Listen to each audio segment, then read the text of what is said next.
Gente, então, deixa eu falar com vocês uma coisa. Semana passada a gente não teve aula, né, de química, porque eu acho que mudou muita coisa semana passada para vocês, mas é porque o pessoal da medicina aqui em Vassoura está em prova, então, tipo assim, tá uma confusão para todo mundo. Em época de prova, assim, ninguém tem tempo para fazer nada. E realmente, semana passada eu me enrolei bastante, assim, eu falei, cara, não vou conseguir preparar a aula e tal, não vou conseguir fazer com atenção. E aí, essa semana eu tô um pouquinho mais tranquila, assim, na medida do possível. E aí eu queria ver, eu ia combinar com vocês de, tipo assim, a gente vai se ver hoje, 9 horas, né? E amanhã, 9 horas também, tá bom? A gente vai pegar, acho que tem um horário vago e tal, já programei com o pessoal, dos outros professores. Mas, tirando isso, a gente pode começar. E aí, no caso, eu queria... Essa aula mesmo, eu vou deixar assim, não, tá difícil, gente, juro, mas é isso. Ai, mas assim, vamos com calma, né? Essa aula eu queria, tipo assim, falar mais teoria mesmo, pra gente amanhã conseguir fazer bastante exercício. Aí eu ainda não preparei a aula, inclusive eu pretendo preparar hoje, assim, exatamente com o que a gente discutir aqui. Eu botei acho que uns 5 exercícios no máximo do Enem aqui pra gente falar hoje. Mas então é basicamente isso. Aí amanhã a gente foca mais em exercício sobre eletroquímica e tal, porque é um assunto grande também.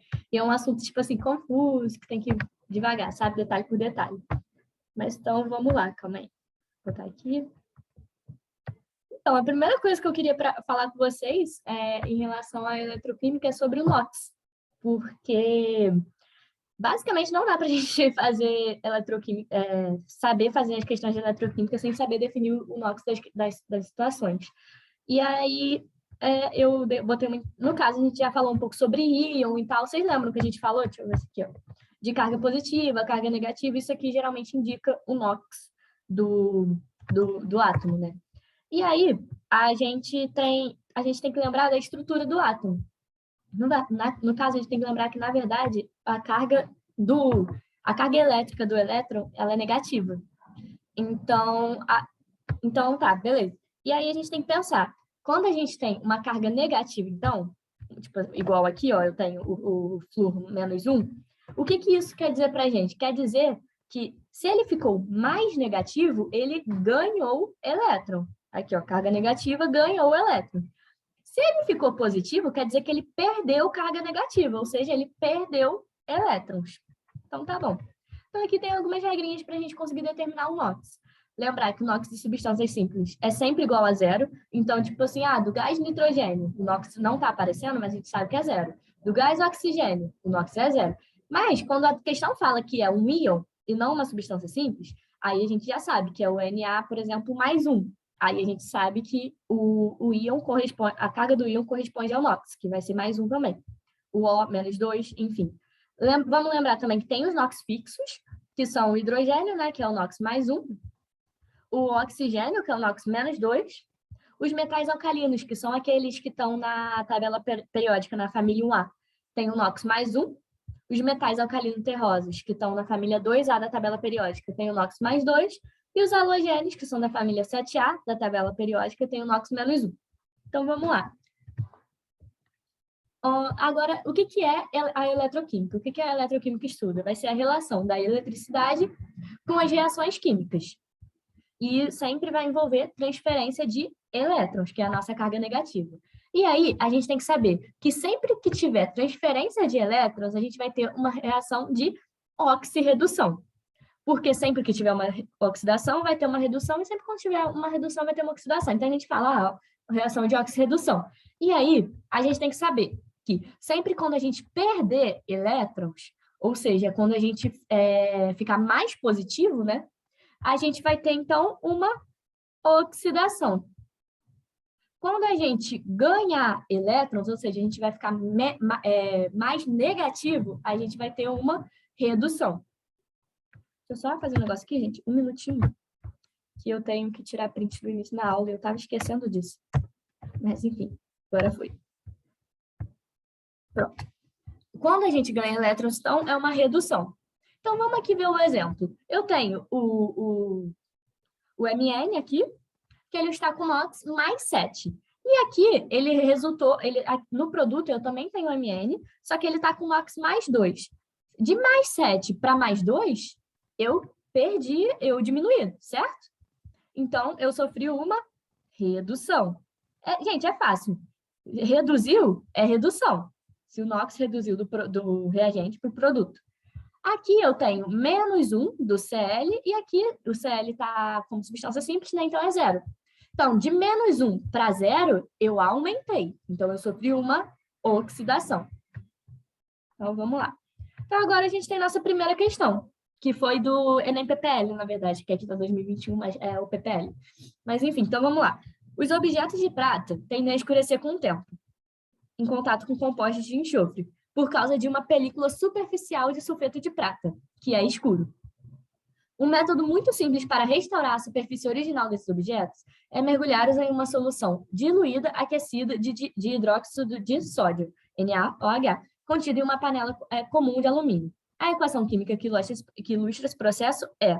Então, a gente tem a reação aqui, e a gente quer saber, a restauração do objeto de prata ocorre por causa do... A gente quer saber, então, o que acontece nessa equação aqui, nessa equação química.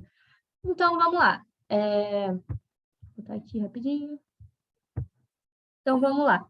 Ó, vamos olhar aqui, alternativa por alternativa. Aqui está falando que a prata reduz o enxofre. O enxofre é o S, né? Szinho aqui e o... Cadê o outro S? E o Szinho aqui. No caso, quando a gente tem dois elementos assim, tipo assim, aqui no enxofre... Vou escrever para ficar mais fácil. Eu tenho o Ag aqui. S. Ag2 e o S, certo? No caso, no caso aqui é como se tivesse um. Nesse tipo de composto, a gente cruza. Como assim? O 1 que está aqui no enxofre vai para o Ag, então vai ficar mais 1. O 2 que está aqui no Ag vai para o S, que vai ficar menos 2. E agora a gente vai analisar esse S aqui para ver o NOx. Então vai ser Na2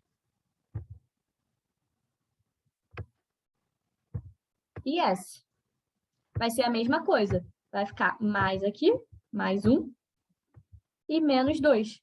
Ou seja, o NOx do enxofre não está mudando em relação ao produto, do reagente para o produto. Então, não tem oxirredução do enxofre. Então, a gente já exclui essa alternativa. Beleza. Deixa eu apagar aqui. Depois eu apago. Enfim, vamos continuar então. Agora a gente está falando que o íon sulfeto sofre oxidação. A gente nem tem íon sulfeto aqui. Gente, só tirar aqui o som do meu celular. Pronto. A gente nem tem íon sulfeto na equação química, então nem faz sentido a gente considerar essa alternativa. Agora a letra C. Íon hidróxido, que atua como agente oxidante. Ok, o hidróxido é esse aqui, né? O OH. Gente, a gente só tem o OH em um lado da equação. Então, também não pode ser. No caso, a resposta é a D, tá? Mas vamos pular a D para ver a E. A variação do pH do meio reacional que aumenta durante a reação. Gente, não tem nada a ver. A gente não está falando de pH, a gente não está falando de nada disso. Então, a gente já exclui essa também. Então, assim, daria para fazer por eliminação? Daria. Mas agora vamos olhar aqui, então. O alumínio, que atua como agente redutor do processo. Então, vou botar aqui agora. Ó, o alumínio, que é esse aqui, e cadê o outro? Aqui, ó, tá aqui. Então, esse alumínio aqui é zero, porque é substância simples. O NOx é zero. Esse alumínio aqui, a gente teria que fazer a conta. No caso, aqui seria mais, aqui seria menos 2. O alumínio, é porque eu não botei aqui a imagem. Vou botar aqui. Não sei se vocês conseguem ver meu negócio. Deixa eu tentar aqui também.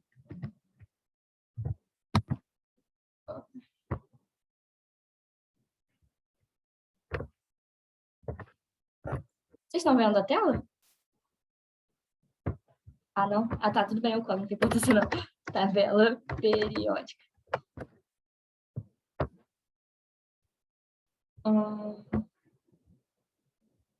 Deixa eu ver se eu acho aqui. Não vai fazer diferença, não. Opa, gente, calma. Nossa, agora eu não sei voltar, hein? Calma aí, gente, calma aí. Volta para...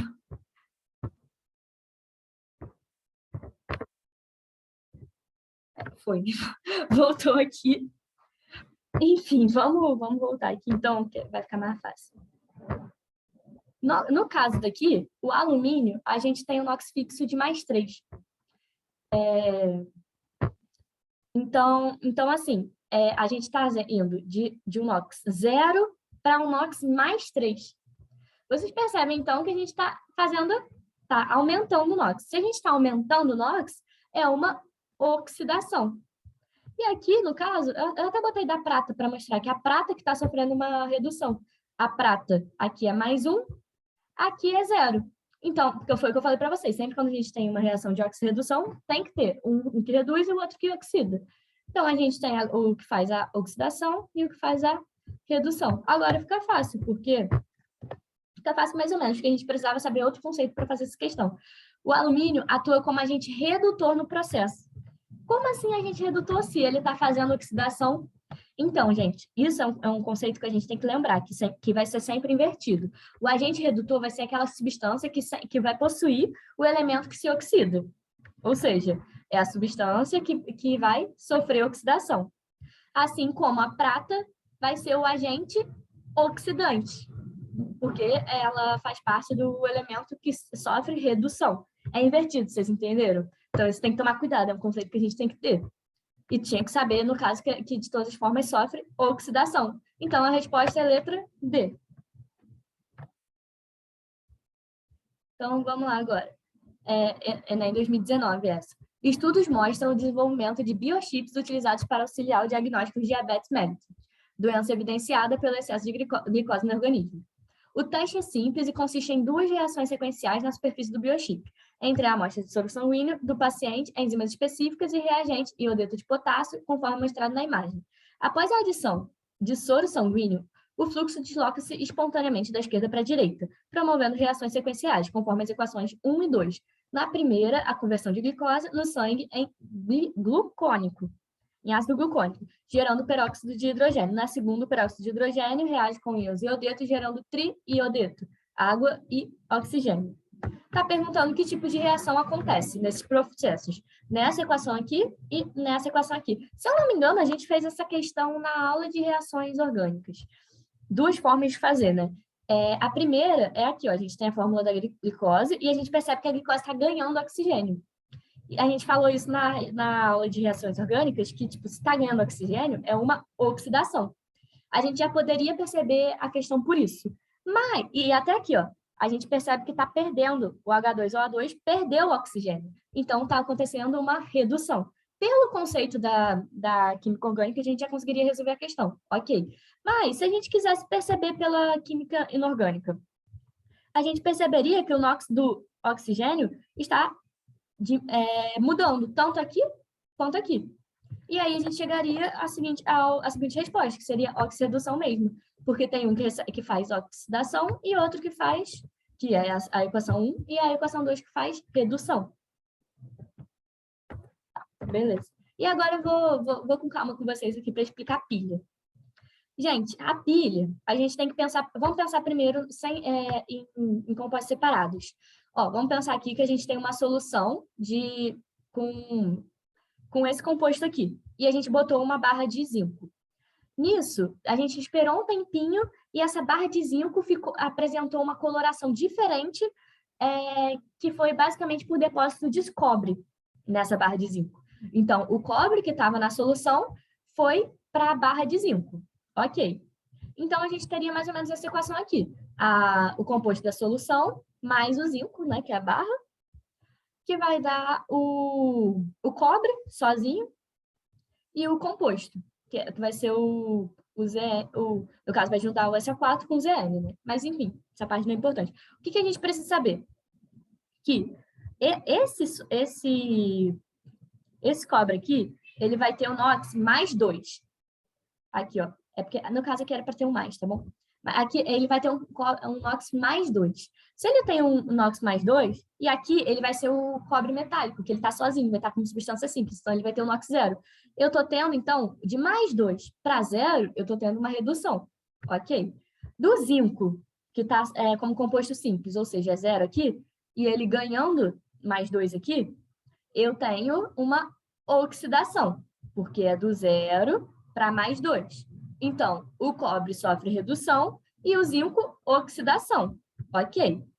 Então, vamos com calma. Botei aqui, ó. O zinco sofre oxidação, o cobre sofre redução. Um detalhe é que, tipo assim, se a gente está sofrendo oxidação, a gente tem que botar um mais 2 elétrons aqui. Se está sofrendo redução, a gente bota mais 2 elétrons no reagente, né? Mas tá, tudo bem. Então, vamos lá. Então, só que isso aqui não vai gerar eletricidade. Para gerar eletricidade, eu tenho que juntar duas barras de metal. Então, eu vou juntar, no caso, eu vou botar um fio entre essas barras, a barra de zinco e a barra de cobre, e vou botar elas em solução. Ok. Nisso que eu boto elas em solução, eu já falei, o zinco reduz, que a gente chegou à conclusão aqui. Não, desculpa, o zinco está sofrendo oxidação e o cobre está sofrendo redução. O zinco está sofrendo oxidação. O que a gente falou? A oxidação ganha ou perde elétron? A oxidação, ela perde elétrons. Se ela perde elétrons, o fluxo de elétrons vai ser do zinco até o cobre. Ok. Então, eu estou perdendo elétrons e o elétron está entrando aqui. No caso, a gente já falou que o cobre faz redução, a redução recebe elétrons. Então, até aí tudo faz sentido. O fluxo é do zinco para o cobre. Beleza. Só que, gente, se eu estou perdendo elétron nessa barra aqui, essa barra vai começar a perder vai começar a corroer. Tipo, vai começar a tipo, se desintegrar e tal. E aí a gente vai perdendo essa barra. Em compensação, se eu estou ganhando elétrons desse lado, eu estou fazendo depósito de cobre desse lado. Então, olha só, a gente aqui não está sofrendo oxidação, a gente está saindo de zinco zero para zinco mais 2. Então, o zinco que estava aqui, ele está virando mais 2 e está sendo eliminado da solução. O cobre que estava aqui, ele é zero, né? E ele está recebendo cobre mais 2, que está se depositando na barra. Então, ó, vamos lá. Beleza. Até aí tudo bem. Só que, gente, se eu estou perdendo elétron aqui, eu estou ficando mais positivo ou mais negativo? Mais positivo, um elétron negativo. Então, aqui, ó, eu tenho um polo positivo. Se eu estou ganhando o elétron aqui, se eu estou ganhando carga positiva, eu estou ficando mais negativo aqui. Então, tá bom. Só que, gente, eu não posso deixar, tipo assim, carga positiva aqui e carga negativa aqui só. Para conseguir manter o fluxo de eletricidade, eu vou ter que deixar essas substâncias neutras. Então, para isso que existe a ponte salina entre essas substâncias. A ponte salina, aqui, que é positivo, vai jogar ânions para cá, para neutralizar, ou seja, vai jogar carga negativa, e aqui, que é negativo, vai receber cátions, que são cargas positivas, para também neutralizar. E é assim que funciona a pilha. Então, o que a gente precisa saber? Ó, outro detalhe é que essa barra de metal que eu estou falando o tempo todo é chamada, na verdade, de eletrodo. A gente tem o eletrodo positivo, que é o que dá oxidação, e o eletrodo negativo, que é o da redução. A gente tem que saber que, ó, o eletrodo positivo, a gente lembra quando a gente estudou íon, o cátion não é positivo, o eletrodo positivo, então, é o cátodo. Então, ó, a gente tem o cátodo aqui e o ânion não é negativo, então aqui é negativo, a gente tem o anodo. Então, a gente tem o cátodo e o anodo. No cátodo, então, a gente tem que saber que vai ter corrosão, que vai ter oxidação e que vai ser a carga positiva. No ânodo, desculpa, a gente tem que saber que vai ser onde ocorre a redução e que tem deposição. Ok. Esse é o conceito de pilha. É isso que a gente precisa saber de pilha. Então, vamos fazer algumas questões. Aqui, um detalhe também que eu ia explicar para vocês. Tem um pessoal que grava desse jeito, que tipo assim, o cátodo, então, cátodo tem consoante, redução consoante. Anodo vogal, oxidação vogal. Cátodo tem o T aqui, polo positivo com T aqui. N aqui de negativo, mas aí é o jeito que vocês preferirem gravar. Mas eu acho que o importante mesmo é vocês entenderem como funciona, que foi isso que eu acabei de explicar para vocês. E aí vai ter outro conceito dentro da pilha, que é o chamado metal de sacrifício, que é um metal que vai... Porque assim, foi o que a gente falou, ó, vamos olhar a pilha aqui de novo. Se a gente for fazer essa reação, a gente vai corroer esse metal daqui, certo? A gente vai corroer quem está no cátodo. Só que, às vezes, a gente não quer que isso aconteça. Então, para evitar que isso aconteça, além do cátodo, a gente vai ligar o cátodo a um outro elemento, e esse outro elemento ele vai ter mais facilidade para corrosão. Então, vai acontecer a transferência de elétrons, vai acontecer a eletricidade, e, ao mesmo tempo, a gente vai meio que salvar esse aqui que a gente não quer corroer. Então, tem muitas formas, assim. Eu acho que, assim, eu acho que tanto faz, assim, o jeito de vocês gravarem, o importante é gravar. Mas o importante também é vocês entenderem, sabe? Exatamente. O importante é vocês entenderem essa parte aqui. Mas, enfim, no caso do metal de sacrifício, vai ser, então, quem vai salvar esse aqui que eu não quero que corroa. E qual vai ser as características desse metal de sacrifício? Ele vai precisar ter o menor poder de redução e maior poder de oxidação. Ah, como assim? Ele vai ter que, então... porque, assim, aqui a gente está falando que a corrosão vai acontecer exatamente por causa da oxidação, não é? Então, quanto mais fácil o outro metal se oxidar, mais fácil ele vai ser corrosivo. Corrosivo? Ele vai ser destruído, gente, enfim.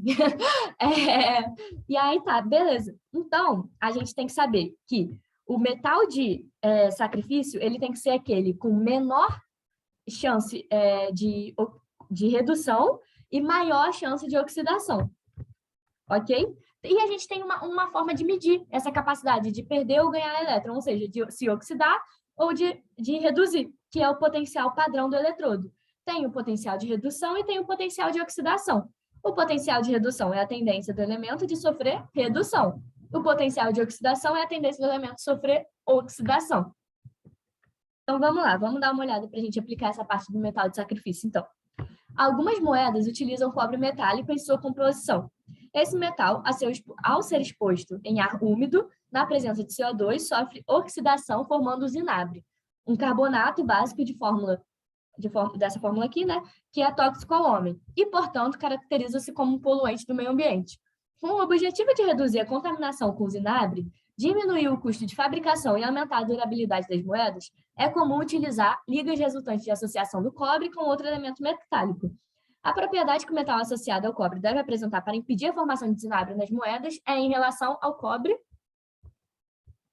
Então, olha só, a gente quer, então, impedir a corrosão do cobre. Como que a gente vai fazer isso? A gente vai precisar de um metal de sacrifício. O que esse metal de sacrifício vai precisar ter para ser um metal de sacrifício? Maior caráter ácido, não tem nada a ver com acidez.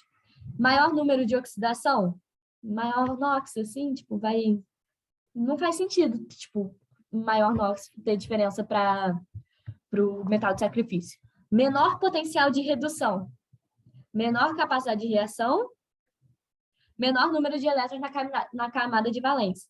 Gente, fica muito fácil, porque o que a gente precisa para ter um metal de sacrifício? Menor potencial de redução, maior potencial de oxidação. Ou seja, letra C. Tem mais uma, acho que essa é sobre metal de sacrifício. Os tanques de armazenamento de gasolina podem, com o tempo, sofrer processos oxidativos, resultando na contaminação do combustível e do solo à sua volta. Uma forma de evitar tais problemas econômicos e ambientais é utilizar preferencialmente metais de sacrifício, protegendo os tanques de armazenamento. Suponha que seja necessário utilizar o metal de sacrifício em um tanque de aço, que é liga de ferro e carbono. Considerem semi-reações de redução e seus respectivos potenciais padrão. Dos metais citados, o que garantiria proteção ao tanque de aço é o... Então, vamos lá. Ó, gente. A gente está falando, então, que quer proteger o ferro. Aqui, ó. A gente quer proteger o ferro. Se a gente quer proteger o ferro, a gente precisa de um potencial de redução, que ele está sofrendo redução aqui, só vir pelo elétron. A gente precisa de um potencial de redução menor do que menos 44 volts. Então, vamos dar uma olhada aqui, ó. O cobre, maior. O níquel, maior. O cádmio, maior. Eu não sei o que é o Hg não, mas enfim, maior também, gente. O único que tem o potencial de redução menor do que o ferro para poder ser um metal de sacrifício é o zinco. Então, a resposta é a letra A.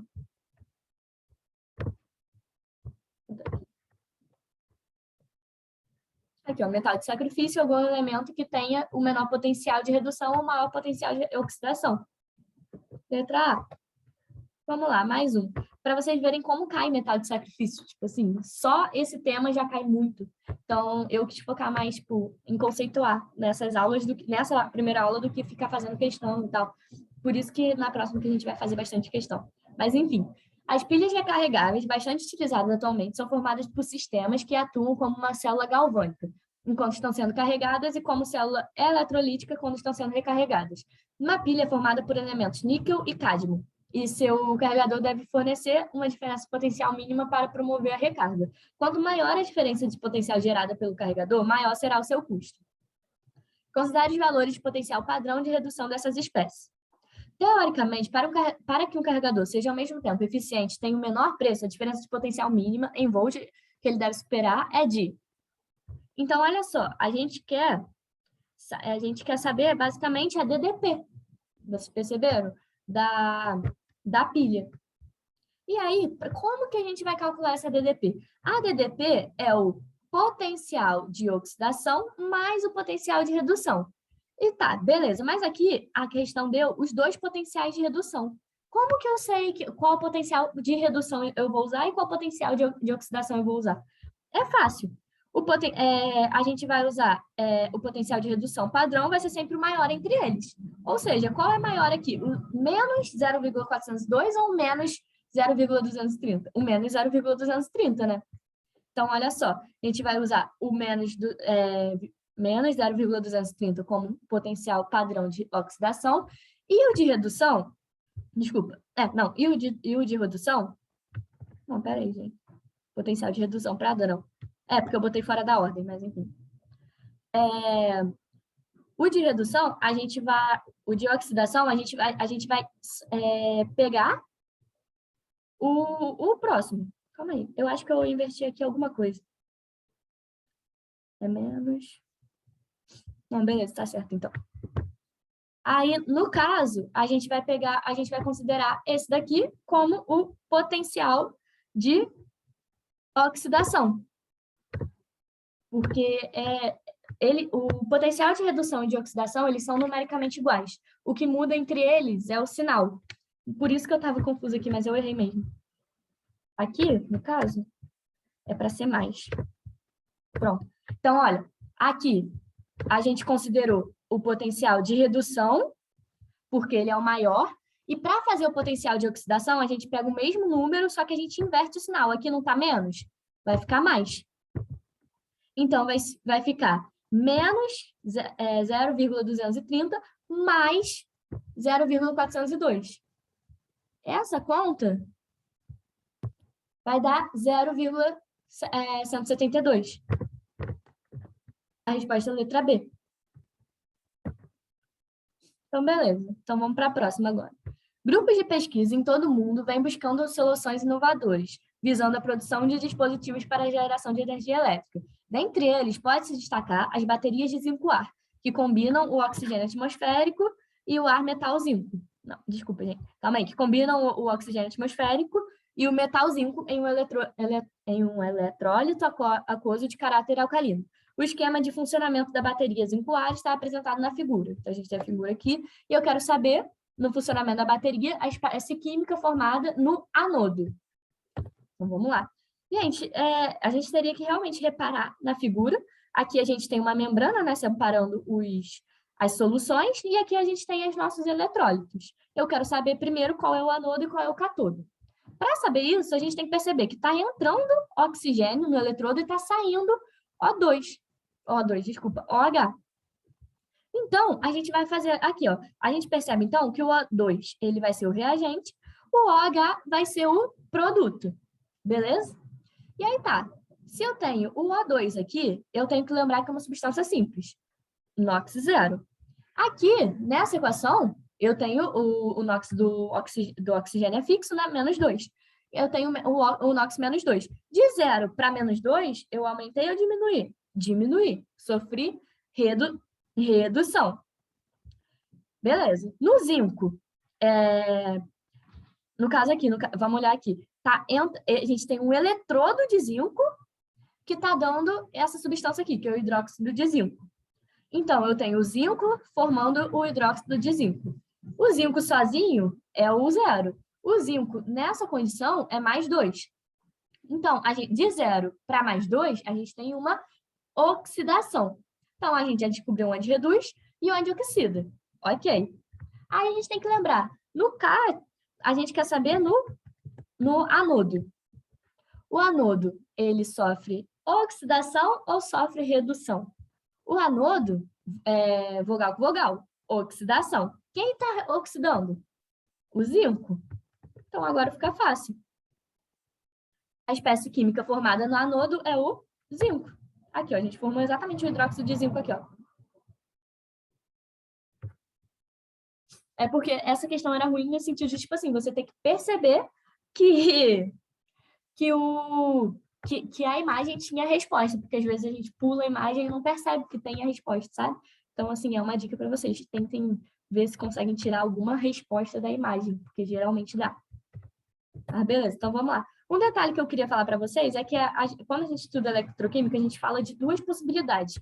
Ou de transformar a energia química em energia elétrica, ou de energia elétrica em energia química. No caso, transformar a energia química em energia elétrica é o que a pilha faz, as pilhas e as baterias. No caso, as baterias são as pilhas em série, né? Mas, enfim.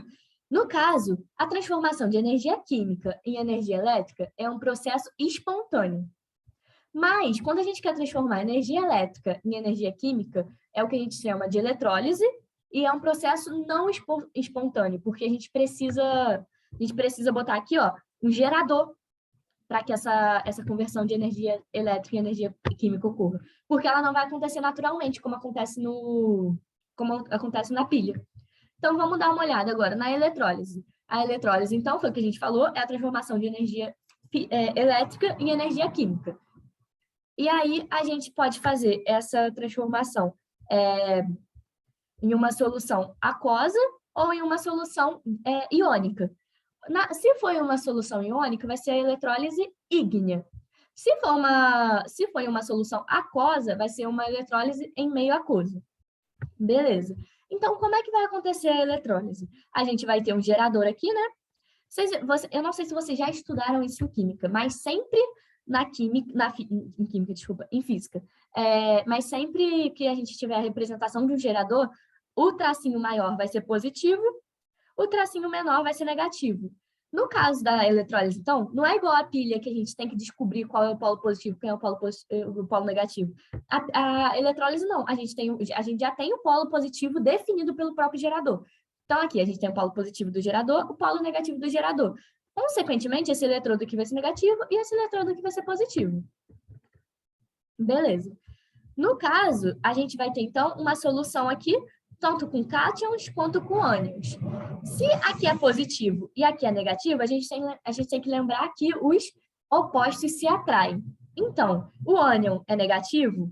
Se o ânion é negativo, ele é atraído pelo polo positivo. Se o cátion é negativo, se o cátion é positivo, ele é atraído pelo polo negativo. Ok? Então, vamos lá. A gente tem, aí no caso, é isso que vocês precisam saber, principalmente para a eletrólise ígnea.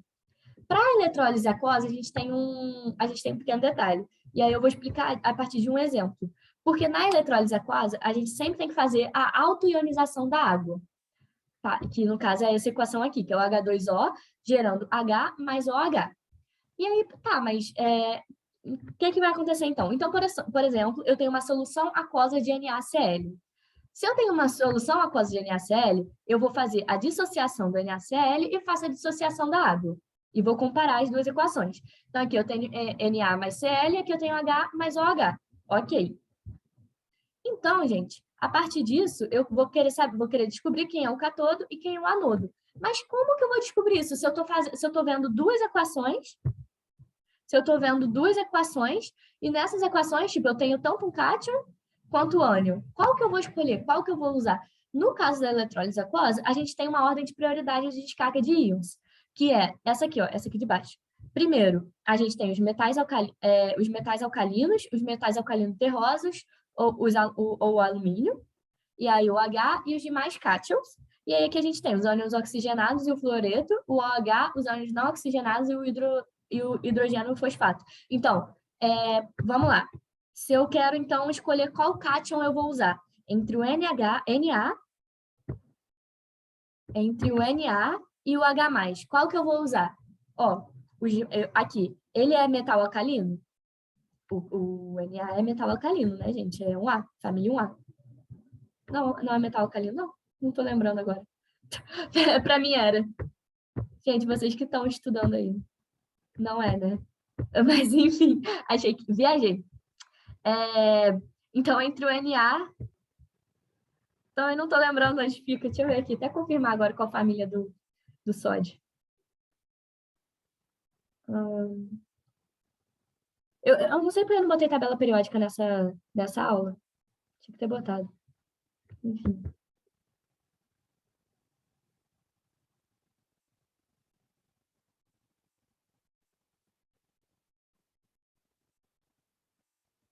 Não tá carregando aqui. Mas, enfim, gente. Eu acho que assim, alcalina é um A. Eu acho que eu botei aqui, inclusive, errado. Era para ser o Na. Mas, enfim. Tá, vamos supor que era outro átomo aqui, então, porque eu botei como exemplo e eu não vi que estava errado.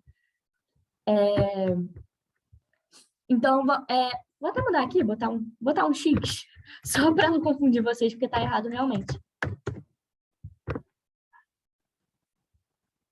Show. Aí, vamos fingir que esse X aqui... Ah, gente, mas tá certo, agora que eu vi. Cancela. Troquei tudo aqui. É o sono de prova, cara. Faz bem para estudante, não. Juro. Mas, enfim, gente. Presta atenção. É metal alcalino, realmente. O sódio tá no 1A. Eu sabia que era um A, cara, mas eu tava... Fiquei na dúvida, não sei por quê. Mas, enfim.